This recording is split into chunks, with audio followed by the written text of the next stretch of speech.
دیکھیے جو بنگلہ دیش میں ہو رہا ہے یا ہوا ہے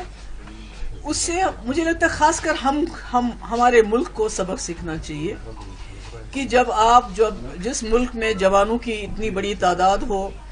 اور اتنے حساس ہوتا ہے، جوان بڑا حساس ہوتا ہے، اس کو جب آپ پش ٹو دا وال کرتے ہو، جب اس کو آپ نا امید ہر طرف سے کرتے ہو، اس کو تنگ کرتے ہو، ایک طرف سے مہنگائی کا طوفان، دوسری طرف سے ان ایمپلائمنٹ، اور تیسری طرف سے ایسے کچھ فیصلے کرتے ہو جس سے وہ بے بس اور لاچار محسوس کرتا ہے. پڑھ لکھ کے کب تک ایک جوان اپنے ماں باپ کے سامنے ہاتھ پھیلائے گا، اور وہ اس ماں باپ کے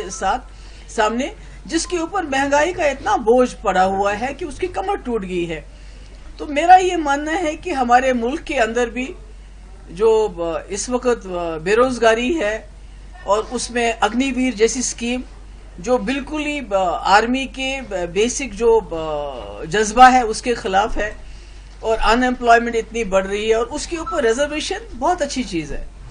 جو ہمارے ویکر سیکشنز ہے، کمزور سیکشنز ہے، ان کے لیے ریزرویشن ہونا بہت ضروری ہے.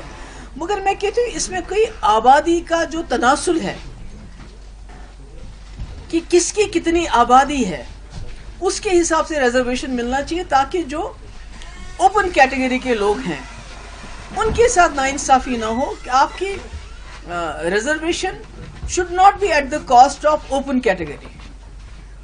تو مجھے لگتا ہے کہ بنگلہ دیش سے ہمیں یہ سبق سیکھنا چاہیے کہ تاناشاہی کا زیادہ وقت نہیں ہوتا ہے، اور لوگوں کے خلاف جو آپ پالیسی لاتے ہو، قانون لاتے ہو، اس سے آخرکار لوگ ایک بار تنگ ہو کے ان کے برداشت کا جو پیمانہ ہے وہ ٹوٹ جاتا ہے، چھلک جاتا ہے، اور پھر شیخ حسینہ کی طرح آپ کو بھاگنا پڑتا ہے. تو مجھے لگتا ہے ہمارے ملک میں اس کے لیے بہت بڑا سبق ہے، خاص کر جموں کشمیر میں جہاں جوانوں کے بہت بڑے مسائل ہیں. روز ہمارے دریاؤں میں سے، گھروں میں سے خودکشیوں کے خبریں ملتی ہیں. ڈرگ ایڈکشن بہت زیادہ ہو گیا، پر اس کا بیسک اگر ہم دیکھیں جو وجہ ہے وہ یہ ہے کہ نوجوان اس وقت فیل کرتا ہے بے بس، لاچار، مجبور، جو بنگلہ دیش کی حالت ہوئی. اوپر سے دباؤ، اوپر سے ظلم، اوپر سے ستم، PSA بند کرو، بات مت کرنے دو. تو مجھے لگتا ہے یہ ہمارے لیے سبق ہے، ہمیں سبق سیکھنا چاہیے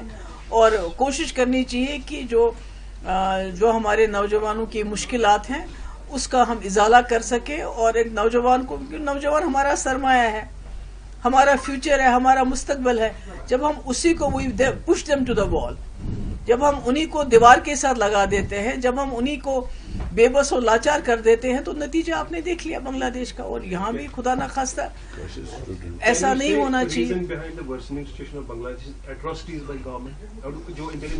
وہی تو میں کہہ رہی ہوں کہ یہاں تو سبق سیکھنا چاہیے ہمیں کہ جب ذاتی ہو، ظلم ہو، تشدد ہو، تو پھر اگر کمزور سے کمزور انسان بھی مجبور ہوتا ہے کہ اس کا جواب دے، اور کس طرح جواب دے وہ اپنے بنگلہ دیش میں دیکھ لیا. اس لیے مجھے لگتا ہے ہمیں اس سے سبق سیکھنا چاہیے. Thank you so much.